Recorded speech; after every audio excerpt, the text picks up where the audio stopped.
Di tengah gedung pencakar langit yang megah, di ruangan wawancara kerja yang dipenuhi jas mahal dan tatapan penuh ambisi, seorang pria muda berdiri dengan kepala tertunduk.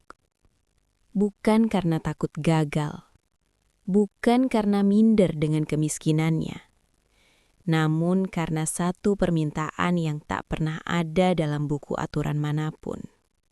Dengan suara bergetar, ia berkata pelan, "Pak, bolehkah saya membawa ibu saya saat bekerja di sini?" Detik itu juga ruangan mendadak sunyi. Beberapa orang saling pandang, menahan tawa. Yang lain mengernyit, menganggapnya tidak waras. Di hadapannya duduk seorang miliarder, pria yang terbiasa memutuskan nasib ribuan orang hanya dengan satu tanda tangan. Tatapannya tajam, dingin dan tak terbaca. Tak ada yang tahu bahwa di balik pertanyaan sederhana itu tersimpan kisah tentang kesetiaan, pengorbanan, dan ketakutan kehilangan orang yang paling dicintai. Tak satu pun dari mereka menyangka jawaban jujur yang akan diucapkan pria muda itu bukan hanya mengubah hidupnya sendiri, tetapi juga akan membuka luka lama, membuat seorang miliarder yang tak pernah menangis di hadapan siapapun, akhirnya terdiam dan meneteskan air mata. Halo sahabat cerita Fafa, terima kasih sudah kembali di channel ini. Tempat di mana kisah-kisah sederhana berubah menjadi pelajaran hidup yang dalam. Di sini, kami percaya bahwa setiap manusia punya cerita yang layak didengar, sekecil apapun itu.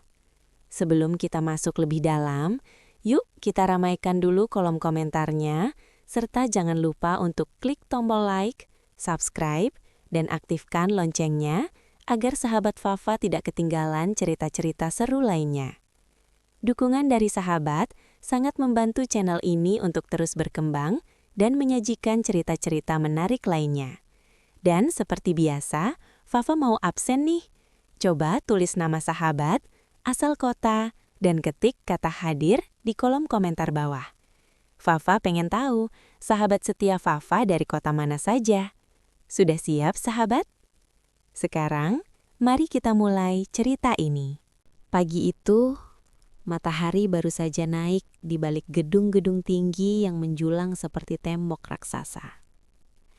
Kaca-kaca pencakar langit memantulkan cahaya keemasan, menciptakan kesan megah sekaligus dingin. Di depan salah satu gedung paling mewah di pusat kota, berdirilah sebuah perusahaan besar milik seorang miliarder ternama.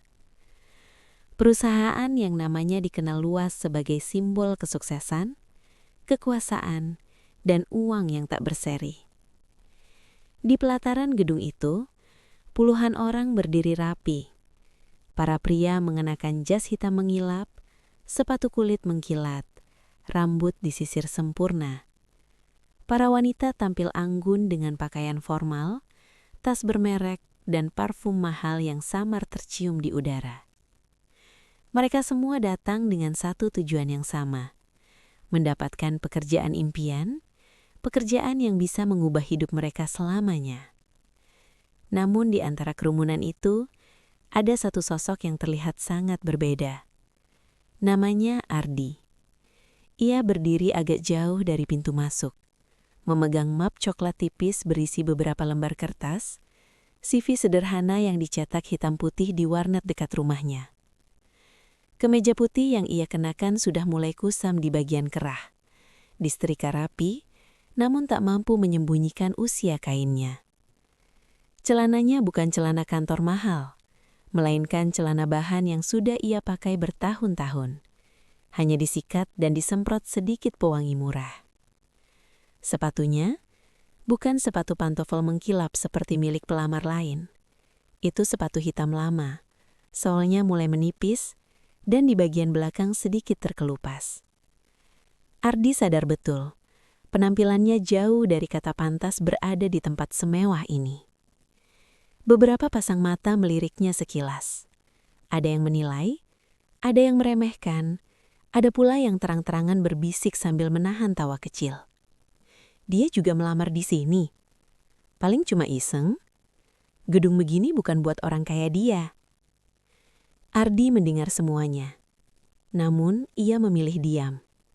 Bukan karena ia tak punya harga diri, melainkan karena hidup telah mengajarkannya satu hal.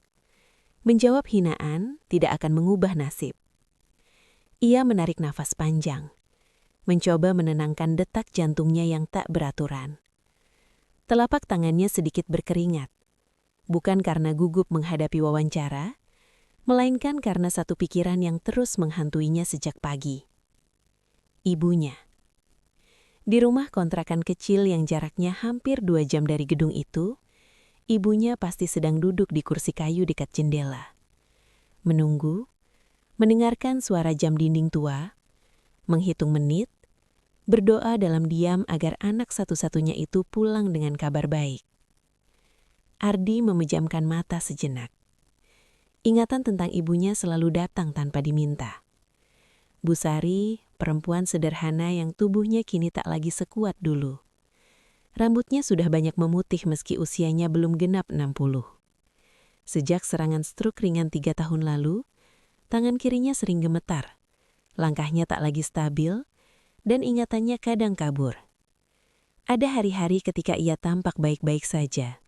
Namun ada pula hari di mana ia bisa menatap kosong selama berjam-jam. Ardi menggenggam mapnya lebih erat. Ia teringat pagi tadi sebelum berangkat.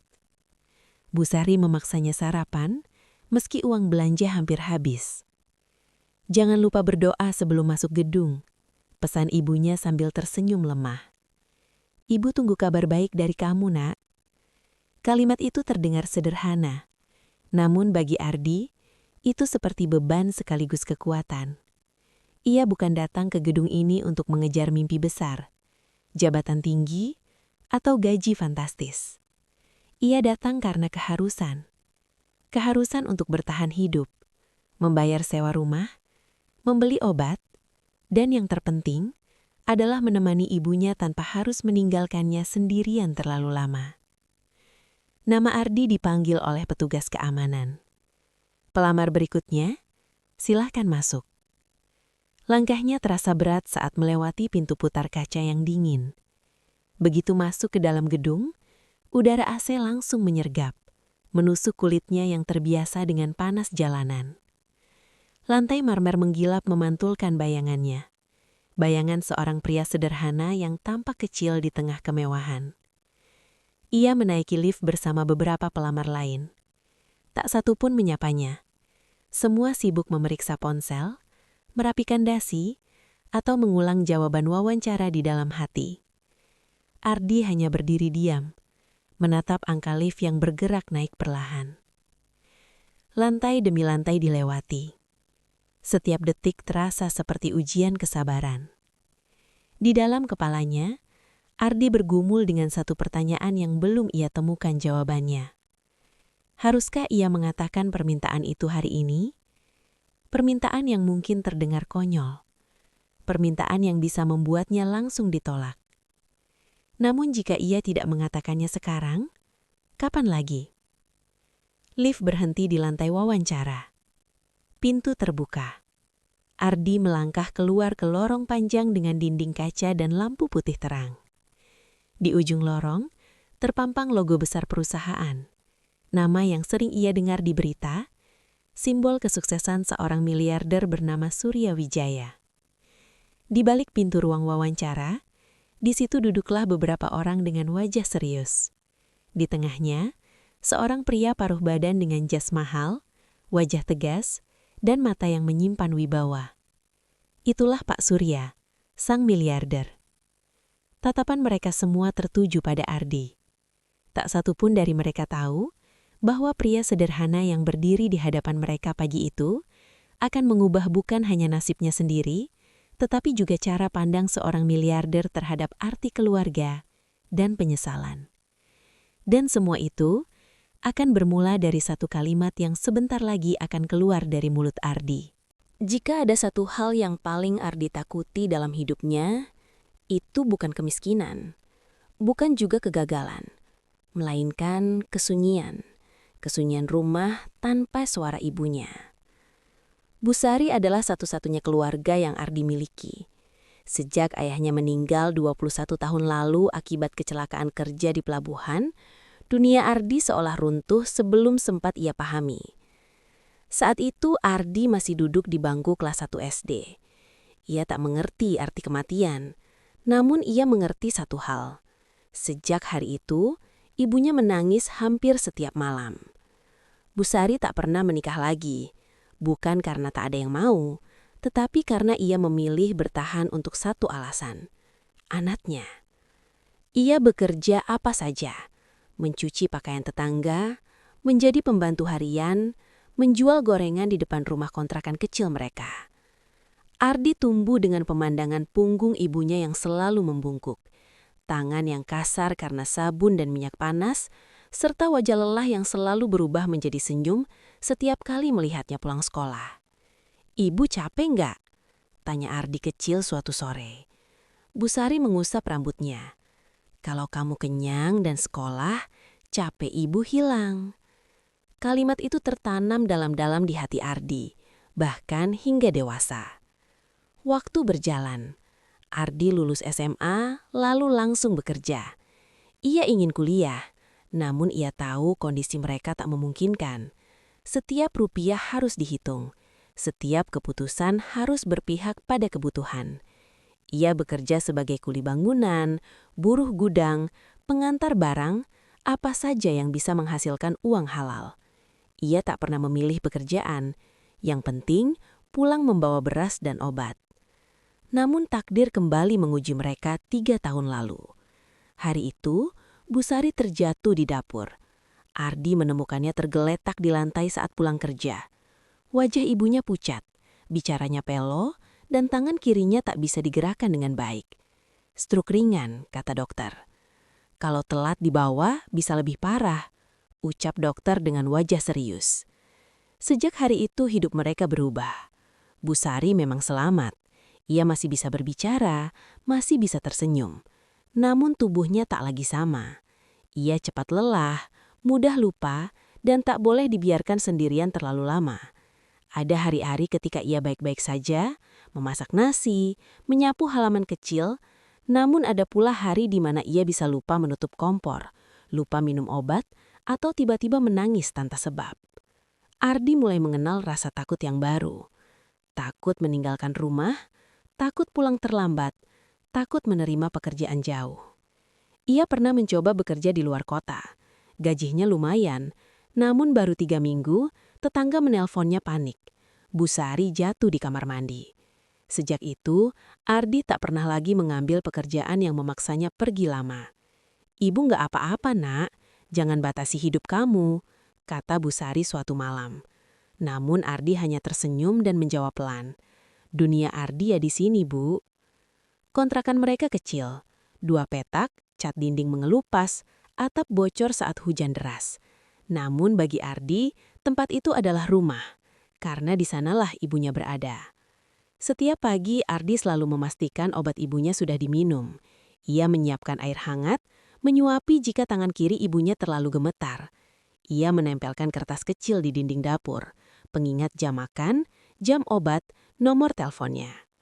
Kadang sebelum berangkat kerja, Ardi seduk sebentar di samping ibunya.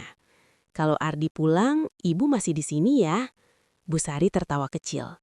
"Ibu mau kemana lagi?" Namun tawa itu sering berakhir dengan tatapan kosong yang membuat dada Ardi sesak. Ada malam-malam ketika Ardi terbangun karena suara ibunya memanggil. Ada hari-hari ketika ia pulang dan menemukan ibunya duduk termenung di sudut ruangan. Air mata mengalir tanpa suara. "Ibu cuma kangen bapakmu," katanya lirih. Ardi tak tahu harus menjawab apa. Ia hanya memeluk ibunya erat-erat, menahan air mata sendiri. Semakin hari, semakin Ardi sadar, ia tak bisa hidup normal seperti orang lain. Ia tak bisa bekerja dari pagi sampai malam tanpa memikirkan rumah. Ia tak bisa mengejar karir tanpa menghitung resiko. Namun, ia juga tak mau menyerah pada nasib. Ia ingin pekerjaan tetap, lingkungan aman, dan jika mungkin, tempat di mana ibunya bisa berada dekat dengannya. Itulah kenapa lowongan di perusahaan Pak Surya menarik perhatiannya. Posisi gudang, jam kerja jelas, lokasi tetap, fasilitas lengkap. Saat Ardi membaca pengumuman itu, satu harapan kecil muncul di hatinya. Kalau aku kerja di sana, mungkin aku bisa jujur, pikirnya. Namun kejujuran seringkali terasa menakutkan. Beberapa teman menyarankan agar ia berbohong saja. Masuk dulu, urusan ibu nanti, kata mereka. Namun Ardi tak sanggup. Ia teringat wajah ibunya setiap ditinggal. Ia teringat tatapan khawatir itu. Ia teringat malam-malam penuh ketakutan. Dan ia tahu, jika ia harus memilih antara pekerjaan dan ibunya, jawabannya sudah jelas sejak lama. Pagi itu, sebelum berangkat ke wawancara, Bu Sari menggenggam tangan Ardi lebih lama dari biasanya. "Kamu kenapa, Nak?" Ardi cuma takut. Takut gak diterima? Ardi menggeleng. Takut harus ninggalin ibu. Bu Sari terdiam lama. Lalu ia tersenyum, senyum yang penuh cinta sekaligus pasrah. "Kalau mereka orang baik, mereka akan mengerti," katanya pelan. Kalimat itu terus terngiang di kepala Ardi saat ia duduk di ruang tunggu perusahaan mewah itu. Ia tahu permintaannya mungkin terdengar aneh, bahkan konyol. Namun bagi Ardi, itu bukan permintaan manja. Itu adalah cara bertahan hidup. Ia tak meminta kemudahan, ia tak meminta belas kasihan. Ia hanya ingin bekerja tanpa harus menghilangkan satu-satunya orang yang ia cintai. Dan karena itulah, ketika nanti ia membuka mulut di ruang wawancara, Ardi telah siap dengan segala konsekuensinya. Ditolak atau diterima apa adanya. Karena bagi Ardi, selama ibunya masih bisa ia jaga, semua penolakan di dunia ini terasa jauh lebih ringan. Pintu ruang wawancara tertutup perlahan di belakang Ardi, meninggalkan bunyi klik yang terdengar lebih keras dari seharusnya. Ruangan itu luas, rapi, dan terlalu bersih. Dinding kaca memperlihatkan pemandangan kota dari ketinggian. Jalanan kecil dengan mobil-mobil yang tampak seperti mainan. Sebuah meja panjang dari kayu gelap membentang di tengah ruangan. Mengkilap tanpa noda, seolah tak pernah disentuh kegelisahan manusia. Di balik meja itu, duduk 5 orang. 2 staf HR dengan wajah profesional, 1 manajer operasional yang sibuk membolak-balik berkas, seorang sekretaris yang sesekali mencatat sesuatu, dan di tengah-tengah mereka, Pak Surya. Ardi tak perlu bertanya siapa dia. Aura pria itu berbeda. Duduknya tegak, jasnya sempurna, rambutnya rapi, dan matanya tajam, tenang, namun terasa jauh. Mata orang yang terbiasa mengambil keputusan besar tanpa ragu. "Silahkan duduk," ujar salah satu staf HR. Ardi menarik kursi dengan hati-hati lalu duduk. Punggungnya tegak, kedua tangan ia letakkan di atas paha, berusaha menenangkan getaran kecil yang tak bisa ia kendalikan. Ia menarik nafas dalam-dalam. Wawancara pun dimulai. Nama lengkap? Ardi Pratama, Bu. Usia? 27 tahun. Pendidikan terakhir? SMA. Pertanyaan-pertanyaan standar mengalir seperti air. Ardi menjawab jujur, singkat, tanpa berlebihan. Ia tak pandai merangkai kata indah. Namun setiap jawabannya datang dari pengalaman nyata. Tentang kerja fisik, disiplin waktu, dan tanggung jawab. Manajer operasional menatap CV-nya lama. "Tamu sering pindah kerja," katanya tanpa ekspresi. "Iya, Pak. Kebanyakan kontrak pendek." "Kenapa tidak bertahan lebih lama?" Ardi terdiam sejenak. Ini pertanyaan yang selalu sulit. "Saya punya alasan keluarga, Pak," jawabnya akhirnya. Tak ada yang langsung menanggapi. Pak Surya masih diam, menyilangkan tangan di dada, matanya menatap Ardi seolah sedang menilai sesuatu yang lebih dalam dari sekedar jawaban. "Kerja berat?" "Pernah, Pak. 2 tahun. Bongkar muat barang, cek stok manual." "Berat?" "Berat, Pak. Tapi saya terbiasa." Pak Surya mengangguk kecil. Ia memberi isyarat agar staf lain melanjutkan.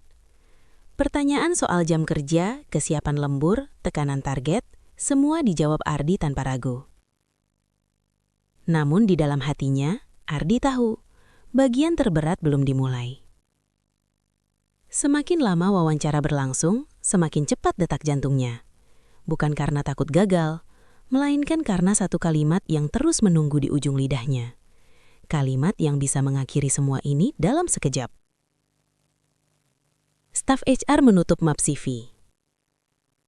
Baik Ardi, secara kemampuan dasar kamu memenuhi. Ada pertanyaan untuk kami? Ruangan itu kembali sunyi.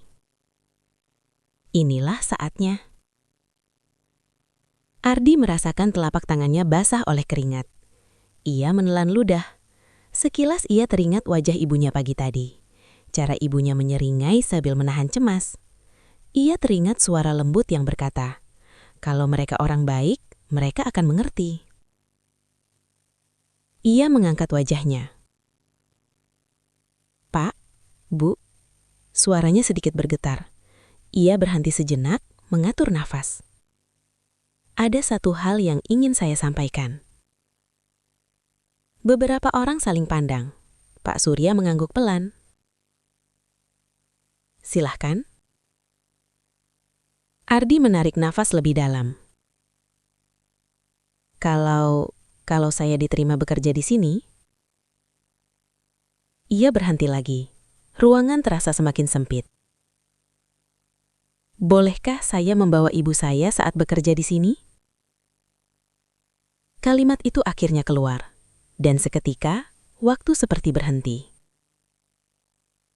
Tak ada suara, tak ada gerakan. Dua staf HR saling bertatap dengan mata membesar.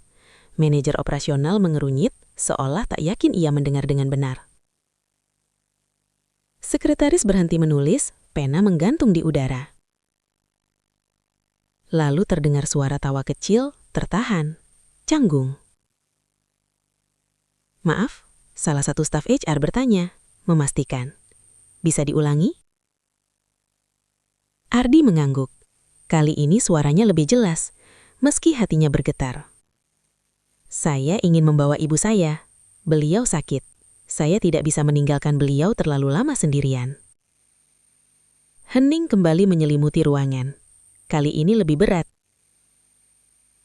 Ini kantor bukan rumah, ujar manajer operasional. Nada suaranya dingin. Iya Pak, saya mengerti, jawab Ardi cepat. Saya tidak minta keringanan kerja. Saya siap mengikuti semua aturan, bekerja penuh, lembur kalau perlu. Saya hanya ingin ibu saya berada dekat. Pak Surya akhirnya berbicara. Kamu tahu apa yang kamu minta? Iya Pak. Kamu tahu ini bisa langsung menggugurkan lamaranmu? Iya, Pak. Nada suara Ardi tenang sekarang. Bukan karena ia tak takut, tapi karena ia sudah menerima kemungkinan terburuk sejak awal. Lalu kenapa kamu tetap mengatakannya? Tanya Pak Surya tatapannya tajam. Ardi menunduk sejenak, lalu menatap langsung ke mata pria itu. Kalau saya diterima dengan cara berbohong, saya akan bekerja dengan rasa bersalah setiap hari. Ruangan kembali sunyi. Ibu saya satu-satunya keluarga yang saya punya, Pak. Kalau saya harus memilih antara pekerjaan dan beliau, saya lebih memilih mengatakan yang sebenarnya sejak awal. Staf HR menarik nafas pelan. Manajer operasional menggeleng kecil, seolah berkata ini tidak masuk akal. Namun Pak Surya masih diam. Ia menatap Ardi lama, terlalu lama. Tatapan itu bukan tatapan marah, juga bukan tatapan iba. Ada sesuatu yang bergerak di balik matanya. Sesuatu yang belum sempat muncul ke permukaan. Kondisi ibumu seperti apa, Pak? Stroke ringan, Pak. Beliau bisa berjalan, tapi cepat lelah dan kadang lupa. Saya takut kalau meninggalkan beliau sendirian terlalu lama. Kenapa tidak dititipkan ke saudara? Ardi menggeleng pahit. Tidak ada, Pak. Panti? Ardi menggeleng. Maaf, Pak, saya tidak sanggup. Pak Surya menyandarkan punggungnya ke kursi. Ia menyilangkan tangan, menatap langit-langit sebentar, lalu kembali menatap Ardi. Kamu tahu, dunia kerja tidak mengenal alasan pribadi. Iya, Pak. Tapi saya berharap dunia kerja masih mengenal kemanusiaan. Kalimat itu jatuh begitu saja, bukan sebagai pembelaan, bukan sebagai tuntutan, hanya sebuah harapan. Tak ada yang langsung menjawab. Beberapa detik berlalu, beberapa detik yang terasa seperti menit. Akhirnya, Pak Surya berkata, "Baik, terima kasih atas kejujuranmu." Nada suaranya datar, tak memberi petunjuk apapun. Kami akan mempertimbangkan. Itu saja. Ardi berdiri, membungkuk sopan. Terima kasih sudah mendengarkan, Pak. Bu, ia melangkah menuju pintu. Setiap langkah terasa berat. Ia tahu besar kemungkinan inilah akhir dari segalanya. Namun saat tangannya menyentuh gagang pintu, suara Pak Surya kembali terdengar. Ardi, ia menoleh. Apapun hasilnya, kamu pria yang berani. Ardi terdiam sejenak, lalu mengangguk pelan. Ia keluar dari ruangan itu dengan hati campur aduk, antara lega karena jujur dan takut akan masa depan yang belum jelas. Ia tak tahu bahwa kalimat barusan yang ia ucapkan telah mengetuk pintu kenangan lama di hati seorang miliarder. Dan bahwa di balik wajah dingin Pak Surya, sebuah luka lama baru saja tergores kembali. Begitu pintu ruang wawancara tertutup di belakang Ardi, dunia di luar seolah kembali bergerak.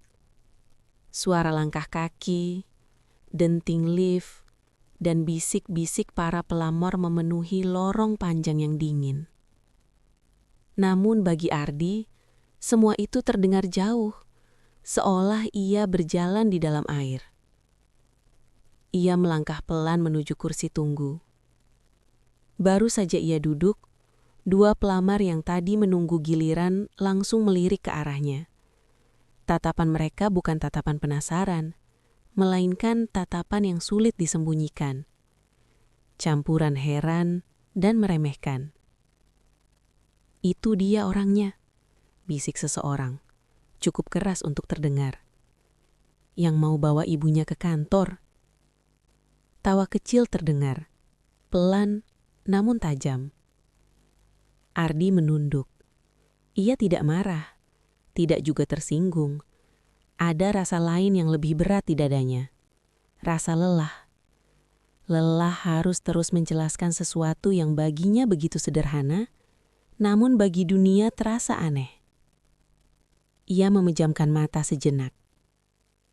Di dalam ruang wawancara, para pewawancara masih duduk di tempat mereka. Staf HR perempuan menutup map CV Ardi dengan raut wajah bingung. Pak Surya, itu jelas melanggar aturan, katanya hati-hati. Kalau satu orang diberi izin seperti itu, yang lain bisa menuntut hal sama. Manajer operasional mengangguk setuju. Perusahaan ini bukan tempat penitipan. Kita butuh disiplin. Sekretaris hanya diam, matanya menatap meja, seolah tak ingin terlibat. Pak Surya belum berkata apa-apa. Ia berdiri, berjalan perlahan menuju jendela kaca besar. Dari sana, ia bisa melihat Ardi yang duduk di luar, sendiri, tertunduk, memegang map tipis itu seolah satu-satunya pegangan hidupnya. Dia jujur, kata Pak Surya akhirnya, pelan. Kejujuran saja tidak cukup di dunia kerja, Pak, jawab manajer operasional cepat. Kita butuh efisiensi. Pak Surya tersenyum tipis. Bukan senyum bahagia, lebih mirip senyum pahit. Yah, dunia kerja, gumamnya. Di luar, Ardi memutuskan untuk pergi. Ia tak ingin duduk lebih lama di sana, menunggu dengan harapan kosong. Ia berdiri, berjalan menuju lift. Saat pintu lift terbuka, beberapa pelamar lain masuk bersamanya. Suasana canggung, tak ada yang menyapa. Salah satu pria berjas mahal melirik sepatu Ardi, lalu berkata dengan nada setengah bercanda. "Mas, tadi serius ya mau bawa ibu ke kantor?" Ardi mengangguk. Pria itu tertawa kecil. "Hebat sih, tapi ya gimana? Ini dunia nyata." Ardi senyum sopan. "Iya mas, saya tahu." Lift turun perlahan. Setiap lantai yang dilewati terasa seperti lapisan harapan yang mengelupas. Ardi menatap pantulan dirinya di dinding lift. Wajah lelah, mata yang menyimpan terlalu banyak tanggung jawab untuk usianya. Begitu sampai di lantai dasar, ia melangkah keluar tanpa menoleh. Di luar gedung, matahari sudah lebih tinggi. Panas mulai menyengat. Orang-orang berlalu lalang, sibuk dengan urusan masing-masing. Bagi mereka, ini hanya hari biasa. Namun bagi Ardi, hari ini terasa seperti penutup sebuah pintu. Ia duduk di bangku taman kecil di depan gedung, mengeluarkan ponsel tua dari saku kemejanya. Ada pesan dari ibunya. "Sudah selesai, Nak." Ardi menatap layar lama. Jarum jam berdetak pelan di kepalanya. Ia mengetik balasan. "Sudah, Bu. Ardi lagi di luar." Tak ada tambahan. Tak ada kabar baik. Tak ada kebohongan. Ia menutup ponsel dan menatap langit. Ada awan putih yang bergerak pelan, bebas, tanpa beban. Ardi menghela nafas panjang. "Mungkin memang bukan rezekiku," gumamnya pelan. Namun rasa kecewa itu bukan tentang dirinya. Ia sudah terbiasa ditolak. Yang membuat dadanya sesak adalah bayangan ibunya. Wajah lelah itu, senyum yang selalu dipaksakan, harapan kecil yang ia bawa pagi-pagi. Ardi berdiri. Ia memutuskan pulang. Di dalam gedung itu, Pak Surya masih berdiri di dekat jendela. Ia melihat Ardi bangkit dari bangku dan berjalan menjauh. Punggungnya sedikit membungkuk. Langkahnya mantap, namun berat. "Pak," panggil staf HR. Pak Surya menoleh. "Kita lanjutkan wawancara berikutnya." Namun pikirannya tertinggal. Ia teringat masa mudanya. Masa ketika ia juga berdiri di gedung-gedung besar dengan sepatu murah dan mimpi besar. Namun bedanya, ia memilih meninggalkan rumah demi ambisi. Ia menggeleng pelan, seolah menepis ingatan itu. Hari terus berjalan. Wawancara demi wawancara selesai. Nama-nama dicatat. Keputusan hampir final. Sore hari, Pak Surya duduk sendirian di ruangannya. Ia membuka laptop, namun tak benar-benar membaca apapun. Pikirannya kembali pada satu kalimat. "Saya lebih memilih ibu daripada pekerjaan ini." Kalimat itu sederhana, namun ada keberanian di dalamnya. Keberanian yang jarang ia temui di dunia penuh kompromi. Ia teringat sebuah telepon lama bertahun-tahun lalu. Tentang ibunya yang jatuh sakit. Tentang dirinya yang berkata, "Aku sedang rapat penting." Ia memejamkan mata. Di sisi lain kota, Ardi tiba di rumah kontrakan. Bu Sari duduk di kursi dekat jendela, seperti yang selalu ia lakukan. Begitu melihat Ardi, wajahnya langsung berbinar. "Kamu pulang cepat, Mak." Ardi senyum. "Iya, Bu." "Gimana?" tanya Bu Sari hati-hati. Ardi tak langsung menjawab. Ia mengambil air, membantu ibunya minum obat, lalu duduk di sampingnya. "Belum ada jawaban," katanya akhirnya. Bu Sari mengangguk pelan. Tak ada kecewa di wajahnya. "Yang penting, kamu sudah jujur." Ardi menunduk. "Maaf, Bu, Ardi mungkin belum bisa kasih yang terbaik." Bu Sari menggenggam tangannya. "Kamu sudah jadi anak terbaik sejak lama." Kalimat itu menancap lebih dalam dari penolakan manapun. Malam turun perlahan. Di rumah kecil itu, lampu kuning menyala redup. Ardi membantu ibunya berbaring. Ia duduk di lantai, bersandar ke dinding, memejamkan mata. Di gedung megah itu, Pak Surya masih terjaga. Ia menatap layar ponselnya, membuka daftar pelamar sekali lagi. Jarinya berhenti di satu nama. Ardi Pratama. Ia menghela nafas panjang. Malam itu dua orang yang tak saling mengenal, sama-sama terjaga. Satu di rumah kontrakan sederhana, satu di apartemen mewah. Dan tanpa mereka sadari, takdir sedang menyiapkan sesuatu yang akan mempertemukan luka lama dengan kejujuran yang tulus. Malam itu, hujan turun tanpa peringatan. Langit yang sejak sore kelabu akhirnya menumpahkan isinya, membasahi kota dengan suara rintik yang konstan, seolah ikut menenangkan kegelisahan yang menggantung di udara.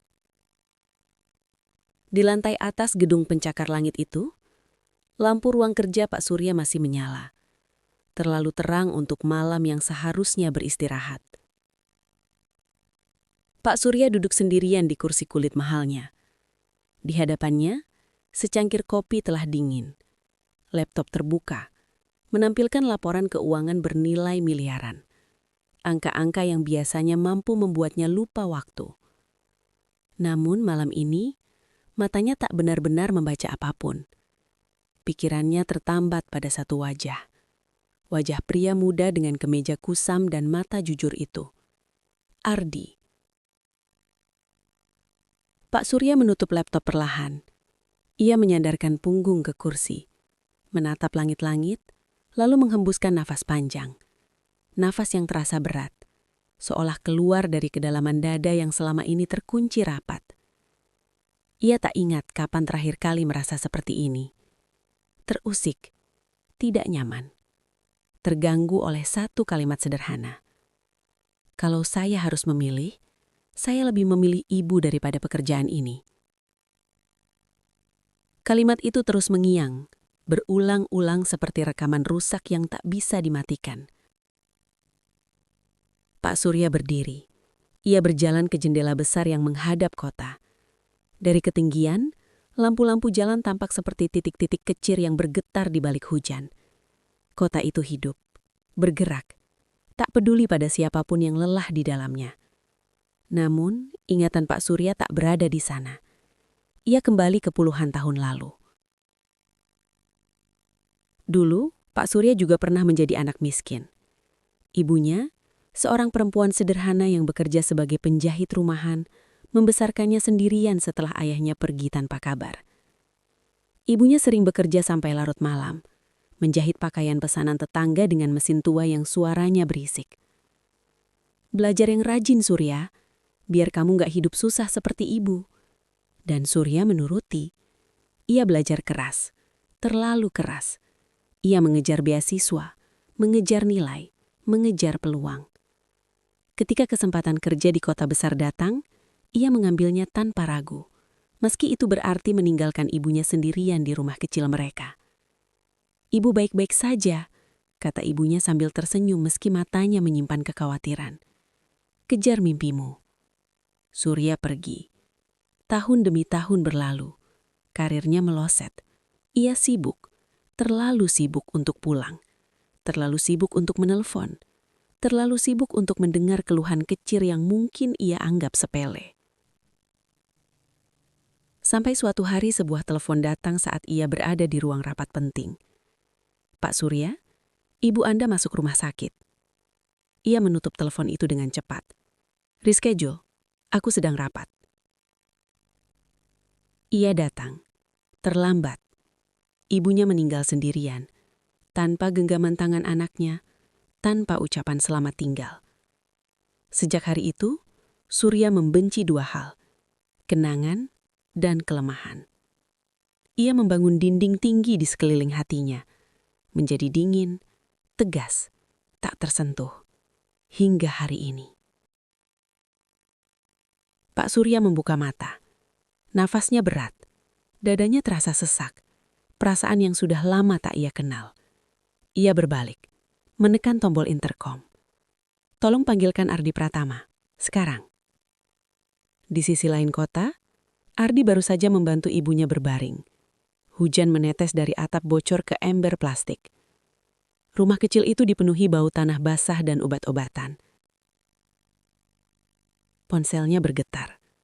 Nomor tak dikenal. "Selamat malam. Apakah ini Ardi Pratama?" "Iya, saya sendiri." "Ini dari kantor Pak Surya. Bapak meminta Anda datang kembali malam ini." Ardi terdiam.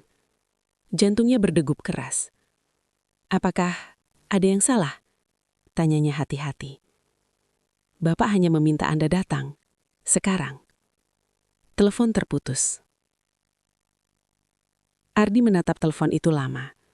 Tangannya sedikit gemetar. Ia menoleh ke arah ibunya. "Bu, Ardi dipanggil lagi." Bu Sari tersenyum kecil. "Pergilah. Ibu tunggu." Ardi berangkat dengan perasaan campur aduk, antara harapan dan ketakutan. 1 jam kemudian, Ardi kembali berdiri di ruangan yang sama. Namun suasananya berbeda. Sepi, sunyi. Hanya ada mereka berdua. Pak Surya berdiri di dekat jendela saat Ardi masuk. "Duduk," katanya singkat. Ardi duduk. Tangannya saling menggenggam. "Kamu tahu kenapa aku memanggilmu?" tanya Pak Surya. Ardi menggeleng. Pak Surya berbalik. Matanya menatap Ardi. Kali ini tanpa dingin, tanpa jarak. Ada sesuatu yang rapuh di sana. "Tadi siang, kamu mengatakan sesuatu. Dan aku ingin kamu mengulangnya. Kenapa kamu meminta membawa ibumu?" ucapnya pelan. Ardi menelan ludah. "Karena saya takut kehilangan beliau, Pak."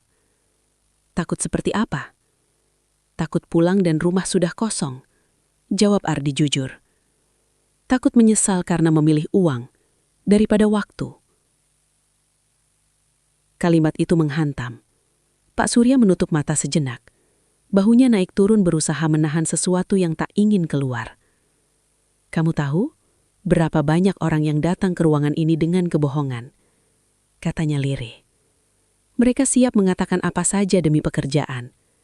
Ardi diam. "Kamu satu-satunya yang datang dengan kejujuran yang bisa menghancurkan peluangmu."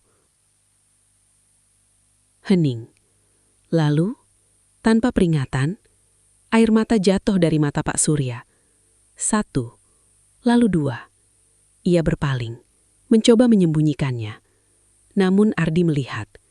Ia terkejut, bingung, tak tahu harus berbuat apa. "Maaf, Pak, saya..." "Tidak," potong Pak Surya cepat. Suaranya serak. "Jangan minta maaf." Ia mengusap wajah kasar. "Kamu mengingatkan aku pada sesuatu yang sudah lama aku kubur." Pak Surya duduk. Wajahnya pucat. Tangannya sedikit gemetar. Ia berkata, "Aku kehilangan ibuku karena aku memilih pekerjaan," katanya pelan.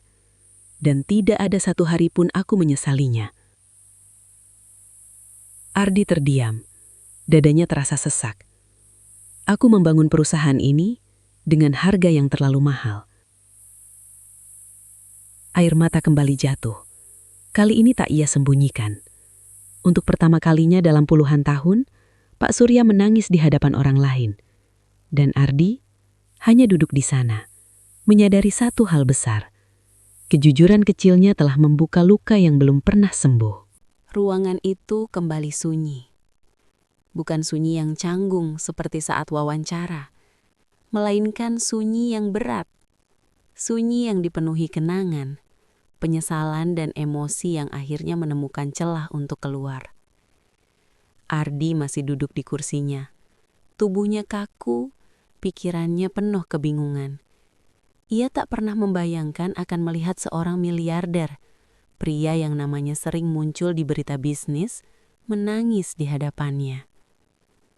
Pak Surya menyeka wajahnya perlahan. Napasnya belum sepenuhnya stabil.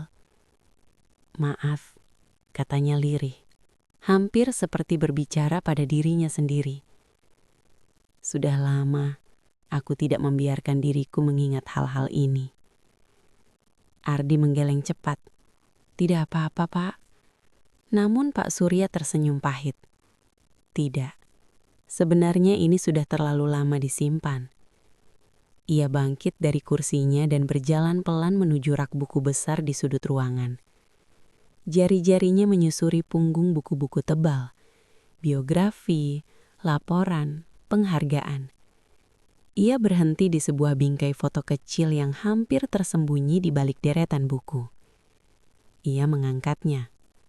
Foto itu sederhana. Seorang perempuan paruh baya dengan senyum lembut, mengenakan kebaya sederhana, berdiri di depan rumah kayu tua. Di sampingnya, seorang anak laki-laki kurus memeluk pinggangnya dengan canggung. "Ibuku," kata Pak Surya pelan.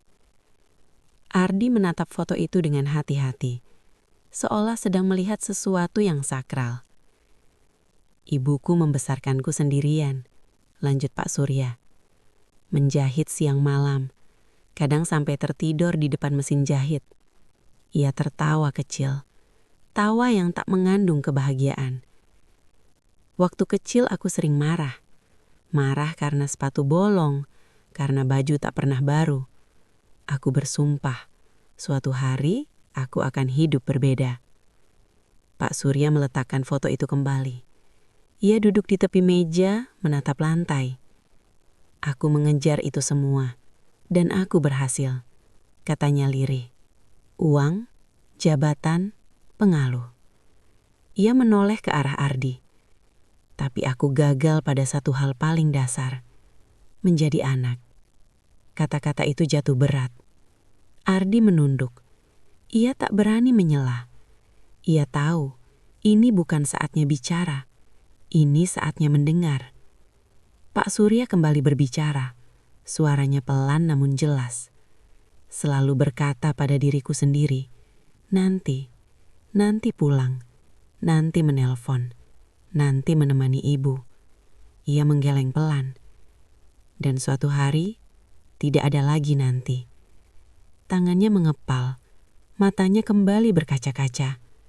Ketika rumah sakit menelpon, aku sedang menandatangani kontrak terbesar dalam hidupku. Semua orang berdiri, menunggu, mengandalkanku. Ia tertawa getir. Aku memilih rapat. Kata-kata itu terdengar sederhana, namun beratnya terasa menghimpit dada. "Aku datang ke rumah sakit 2 jam kemudian," lanjutnya. "Dokter berkata, ibuku sudah pergi." Ardi merasakan dadanya mengencang. Tangannya tanpa sadar menggenggam celananya sendiri. "Sejak hari itu," kata Pak Surya, "aku membenci diriku sendiri setiap kali melihat orang yang mengutamakan keluarga, karena mereka mengingatkan aku pada apa yang gagal aku lakukan." Ia terdiam lama. Hujan di luar masih turun, mengetuk kaca jendela seperti jam yang tak mau berhenti berdetak. "Kamu tahu kenapa aku bersikap dingin hari ini?" tanya Pak Surya tiba-tiba. Ardi menggeleng. "Karena permintaanmu membuatku takut," jawabnya jujur. Takut menghadapi kenyataan bahwa masih ada orang yang berani memilih orang tuanya di dunia yang penuh alasan. Ia berdiri kembali, menatap Ardi dengan mata merah. "Kamu tidak meminta apa-apa yang berlebihan. Kamu hanya meminta waktu bersama ibumu." Pak Surya menghela napas panjang, seolah melepas beban bertahun-tahun. "Aku iri padamu." Ardi terkejut. "Iri, Pak?" "Iya," jawab Pak Surya pelan. "Karena kamu masih punya kesempatan yang sudah tidak aku miliki." Kata-kata itu membuat ruangan terasa semakin sempit. Ardi akhirnya berani berbicara. "Pak, saya tidak tahu cerita Bapak. Saya hanya..." "Aku tahu. Dan justru itulah yang membuatnya murni." Ia kembali duduk. Kali ini wajahnya lebih tenang meski lelah. "Kamu tidak datang membawa tuntutan. Kamu datang membawa kejujuran." Pak Surya menatap jam di pergelangan tangannya. Sudah larut, namun ia merasa baru saja membuka pintu yang terkunci puluhan tahun. "Kamu tahu apa yang paling menyakitkan?" tanyanya lirih. "Bukan kehilangan ibu, tapi menyadari bahwa aku memilih untuk tidak ada." Air mata kembali mengalir, namun kali ini tak lagi deras, lebih seperti sisa hujan yang menetes perlahan. Ardi menelan ludah. Ia ingin mengatakan sesuatu yang tepat namun tak ada kalimat yang terasa cukup. Akhirnya ia berkata jujur. Ibu saya selalu bilang, penyesalan itu datang karena kita menunda yang penting. Pak Surya tersenyum tipis. Ibumu bijaksana. Ia berdiri dan berjalan kembali ke jendela. Hujan mulai reda. Lampu-lampu kota berkilau di balik kaca yang basah. Malam ini, katanya tanpa menoleh, kamu tidak menyelamatkan karirmu. Ardi tegang. Kamu menyelamatkan seorang pria tua dari penyesalan yang semakin dalam. Pak Surya berbalik. Tatapannya kini berbeda. Lebih manusiawi, lebih hangat. Aku tidak tahu apa keputusan akhirnya. Tapi satu hal pasti, aku tidak akan membiarkan kesalahan yang sama terulang di perusahaanku.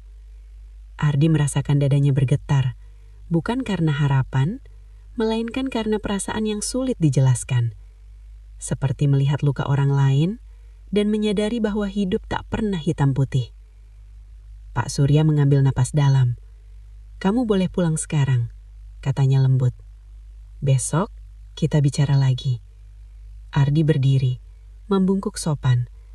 Terima kasih Pak, sudah mau mendengarkan. Pak Surya mengangguk pelan. Saat Ardi keluar dari ruangan itu, langkahnya terasa lebih ringan. Bukan karena ia yakin diterima, tapi karena ia tahu satu hal. Kejujuran telah melakukan tugasnya. Di ruangan yang kini kosong, Pak Surya berdiri sendiri. Ia menatap foto ibunya sekali lagi. Ibu, bisiknya, hari ini aku belajar.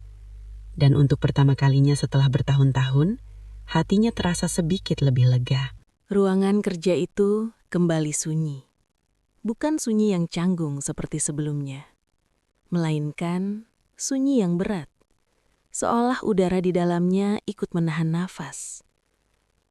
Pria miliarder itu masih berdiri di dekat jendela besar. Punggungnya membelakangi ruangan, tangan kanannya menekan kaca, sementara tangan kirinya gemetar halus. Getaran yang tak akan pernah ia biarkan terlihat di depan publik. Selama puluhan tahun, ia terbiasa mengendalikan segalanya. Angka, kontrak, nasib manusia. Tapi cerita yang baru saja ia dengar adalah satu-satunya hal yang tak bisa ia kendalikan. Namamu siapa? Tanyanya akhirnya, tanpa menoleh. Arga, Pak. Arga. Nama itu diulang pelan, seperti sedang menguji rasa di lidahnya sendiri. Ia berbalik. Tatapannya kini berbeda. Tak lagi dingin, tak lagi penuh jarak. Aku ingin kau tahu sesuatu, Arga, katanya pelan. Selama ini tak ada satupun karyawan yang berani memintaku hal seperti itu. Arga menunduk. Maaf, Pak, kalau permintaan saya keterlaluan. Miliarder itu menggeleng pelan. Tidak, katanya lirih. Justru terlalu jujur. Ia berjalan perlahan kembali ke kursinya, lalu duduk. Bukan dengan sikap seorang atasan, tapi seperti pria biasa yang sedang kelelahan oleh kenangan. Kau tahu? Katanya. Matanya menatap kosong ke meja kerja. Aku membangun semua ini dari nol. Dari tidur di lantai gudang, dari makan 1 kali sehari, dari mengubur rasa rindu pada rumah. Arga terdiam. Aku selalu berkata pada diriku sendiri, aku akan sukses dulu, baru pulang. Aku akan kaya dulu, baru membahagiakan ibu. Suara itu mulai serak. Tapi waktu tidak pernah menunggu. Ia berhenti sejenak, menarik nafas panjang, lalu melanjutkan dengan suara yang hampir tak terdengar. Ibuku meninggal saat aku menandatangani kontrak terbesar dalam hidupku. Ruangan terasa makin berat. Aku tidak ada di sana. Aku bahkan tidak sempat menangkat telepon terakhirnya. Untuk pertama kalinya, mata pria itu berkaca-kaca. Aku memenangkan dunia, tapi kehilangan satu-satunya alasan aku ingin menang. Arga menelan ludah. Tangannya menggenggam tanpa sadar. Saat kau bilang ingin membawa ibumu, miliarder itu menatap Arga dalam-dalam. Kau mengingatkanku pada versi diriku yang sudah mati. Sunyi kembali jatuh. Lalu, perlahan, air mata itu akhirnya jatuh. Bukan tangisan keras, bukan isak yang dramatis. Hanya satu tetes, lalu satu lagi. Air mata yang selama puluhan tahun ia larang untuk keluar. Seluruh staf yang ada di ruangan itu membeku. Tak satu pun berani bergerak. Tak satu pun berani bersuara. Arga refleks berdiri. Pak, maaf kalau cerita saya... Tidak, miliarder itu memotong. Kau tidak perlu minta maaf. Ia menyekap wajahnya cepat, seperti pria yang belum terbiasa menangis. Kau melakukan hal yang benar, Arga, katanya tegas. Kau memilih ibumu, bukan ambisimu. Ia berdiri. Dan hari ini, untuk pertama kalinya, aku berharap aku seberani dirimu. Ia berjalan mendekat, lalu mengulurkan tangan. Mulai hari ini, katanya dengan suara mantap, bukan hanya bekerja di sini. Semua orang menahan nafas. Tapi aku ingin mendengar bagaimana kau menjaga ibumu. Setiap hari, setiap waktu. Arga menggenggam tangan itu dengan mata berkaca-kaca. Terima kasih, Pak. Miliarder itu tersenyum tipis. Senyum yang tak pernah muncul di halaman majalah bisnis. Tidak, katanya pelan. Akulah yang seharusnya berterima kasih. Karena lewat ceritamu, aku belajar satu hal yang terlambat kupelajari. Kesuksesan tanpa keluarga hanyalah gedung tinggi yang kosong di dalamnya. Hari itu, tidak ada yang langsung kembali bekerja. Bukan karena jam kerja selesai, melainkan karena semua orang di ruangan itu tahu mereka baru saja menyaksikan sesuatu yang langka. Bukan penandatanganan kontrak bernilai triliunan, bukan pengumuman ekspansi internasional, melainkan seorang miliarder yang baru saja mengalahkan egonya sendiri. Pria itu berdiri kembali di balik meja kerjanya. Wajahnya sudah kembali tenang, namun sorot matanya berbeda. Lebih lembut, lebih manusiawi. Ia menekan tombol intercom. Semua kepala divisi, tolong kumpul di ruang rapat utama. Sekarang. Nada suaranya tegas. Tak ada yang berani menunda. Arga berdiri canggung di sudut ruangan. Tak tahu harus duduk atau pergi. Arga, panggil pria itu. Kau ikut. Arga terkejut. Saya, Pak? Ya, kau bagian dari keputusan ini. Jantung Arga berdetak lebih cepat. Ia menoleh ke arah ibunya yang duduk di kursi roda di luar ruangan. Ibunya tersenyum kecil, seolah berkata, "Pergilah, aku baik-baik saja." Ruang rapat utama itu megah. Meja panjang dari kayu mahal, layar besar di dinding, dan kursi-kursi kulit yang biasanya hanya diisi orang-orang penting.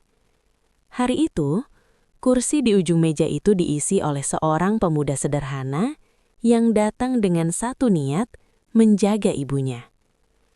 Para kepala divisi masuk satu persatu. Wajah mereka penuh tanda tanya. Ada apa mendadak sekali?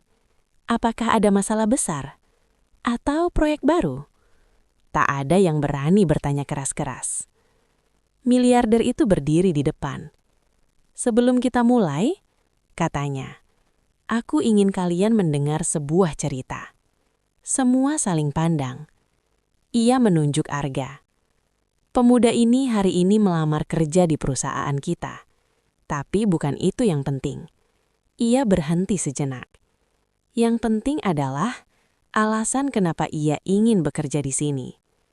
Dan untuk pertama kalinya dalam sejarah perusahaan, Seorang CEO membiarkan seorang calon karyawan bercerita di depan semua petinggi.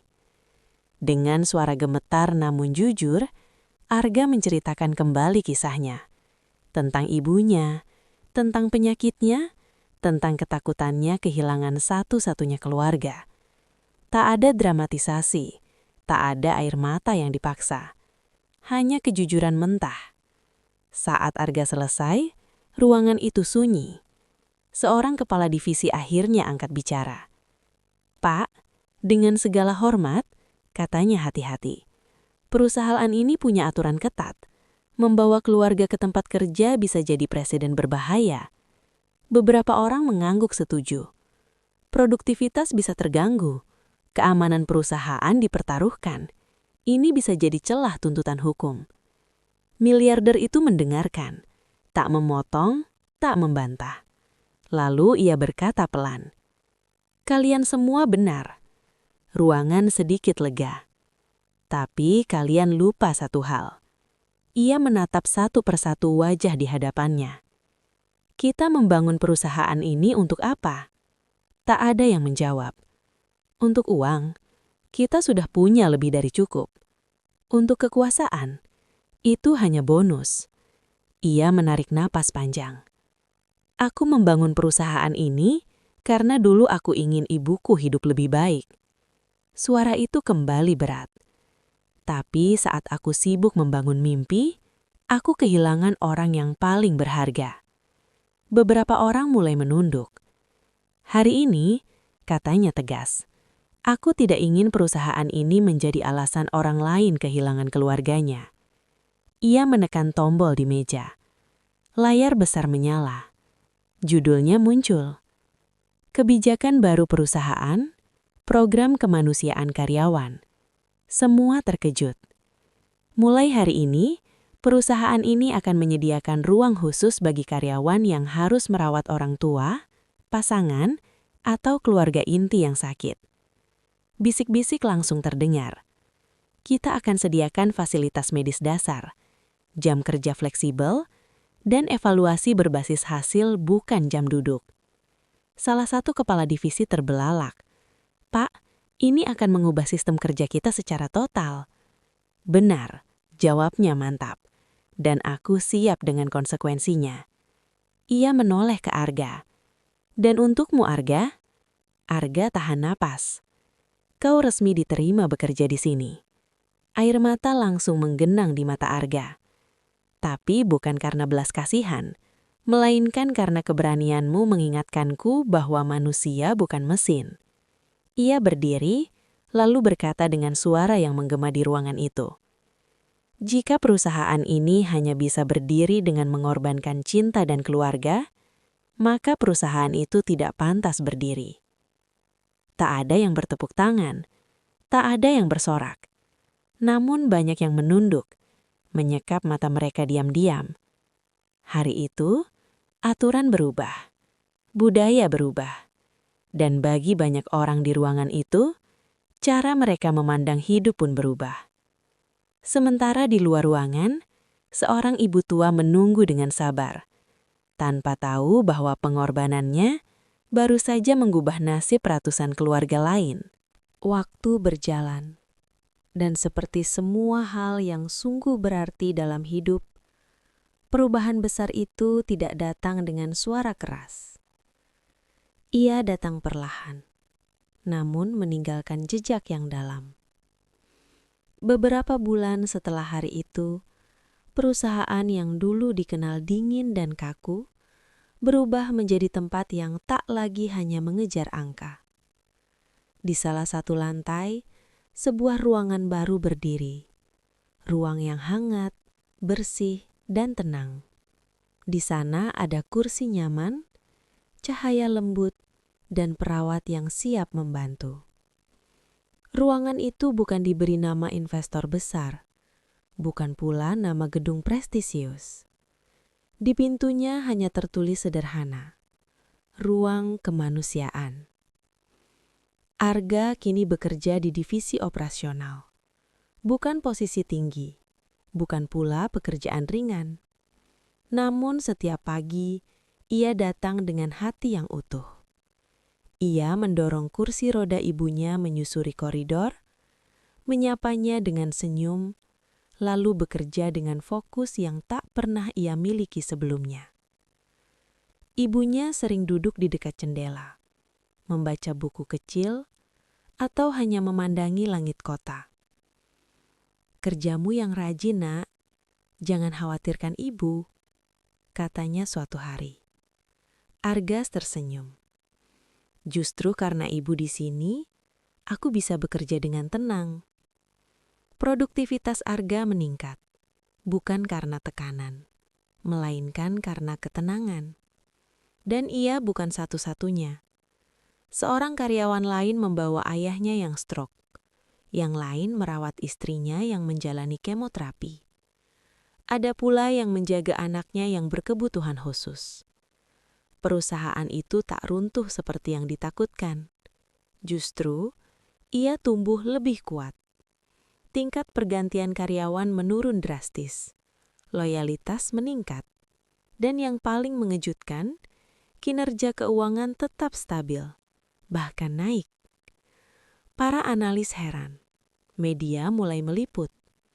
Perusahaan dengan sistem kerja paling manusiawi. Ketika kepedulian mengalahkan keserakahan. CEO yang mengubah aturan demi kemanusiaan. Namun pria miliarder itu jarang tampil. Ia menolak wawancara. Ia menolak pujian. Setiap sore, ia sering terlihat berdiri di depan ruang kemanusiaan. Diam, mengamati. Suatu hari, ia melihat Arga membantu ibunya minum obat. Tangannya bergetar sedikit saat menyentuh botol air. Bukan karena usia, melainkan karena kenangan. Ia teringat ibunya sendiri, pada sore yang tak pernah ia datangi, pada telepon yang tak pernah ia angkat. Air matanya jatuh pelan. Namun kali ini, ia tidak menyekapnya. Ia membiarkannya jatuh. Karena akhirnya, air mata itu tidak lagi terasa seperti kelemahan. Beberapa bulan kemudian, ia memanggil Arga ke ruang kerjanya. "Arga," katanya, "aku ingin kau memimpin program ini." Arga terkejut. Saya belum pantas, Pak." Miliarder itu tersenyum. "Justru karena kau tidak merasa pantas, kau orang yang tepat." Arga menerimanya, bukan dengan ambisi, melainkan dengan tanggung jawab. Program itu kemudian diadopsi oleh perusahaan lain, bahkan oleh kompetitor. Perubahan kecil menjadi gerakan. Suatu pagi, ibunya Arga memanggilnya pelan. "Arga?" "Iya, Bu." "Kalau suatu hari ibu tidak ada, jangan bersedih terlalu lama." Arga terdiam. "Ibu sudah bahagia," katanya lembut. "Karena ibu melihat anak ibu menjadi manusia yang baik." Air mata Arga jatuh. Namun ia menggenggam tangan ibunya kuat. Di sudut ruangan, sang miliarder menyaksikan semuanya. Dan untuk pertama kalinya dalam hidupnya, ia tidak merasa terlambat. Ia mungkin menghilangkan ibunya. Namun ia berhasil menyelamatkan ribuan hubungan lain. Dan malam itu, saat lampu-lampu gedung dimatikan satu persatu, ia menulis satu kalimat di buku catatan kecilnya. "Kesuksesan bukan tentang seberapa tinggi kita berdiri, melainkan tentang siapa yang masih bisa kita genggam saat kita berdiri di puncak." Cerita ini bukan sekedar tentang seorang pemuda, ibunya, atau seorang miliarder. Ini adalah cermin bagi kita semua, tentang pilihan-pilihan kecil yang sering kita anggap sepele, padahal menentukan arah hidup kita. Seringkali kita menunda perhatian pada orang yang paling kita cintai, dengan alasan bekerja, mengejar mimpi, atau merasa nanti masih ada waktu. Padahal waktu adalah satu-satunya hal yang tidak pernah mau menunggu. Kesuksesan sejati bukan diukur dari seberapa tinggi jabatan kita, atau seberapa besar angka di rekening kita. Kesuksesan adalah ketika kita masih bisa menggenggam tangan orang yang kita cintai, saat dunia menuntut kita untuk berlari lebih cepat. Semoga cerita ini mengingatkan kita untuk lebih manusiawi, untuk berani memilih keluarga, kasih sayang, dan kejujuran, bahkan ketika dunia menganggap itu sebagai kelemahan. Terima kasih sudah menemani cerita ini hingga akhir. Dukungan kalian dari like, subscribe, dan komentar adalah alasan cerita ini terus hidup. Sampai jumpa di cerita berikutnya dengan kisah baru yang semoga kembali menyentuh hati kalian.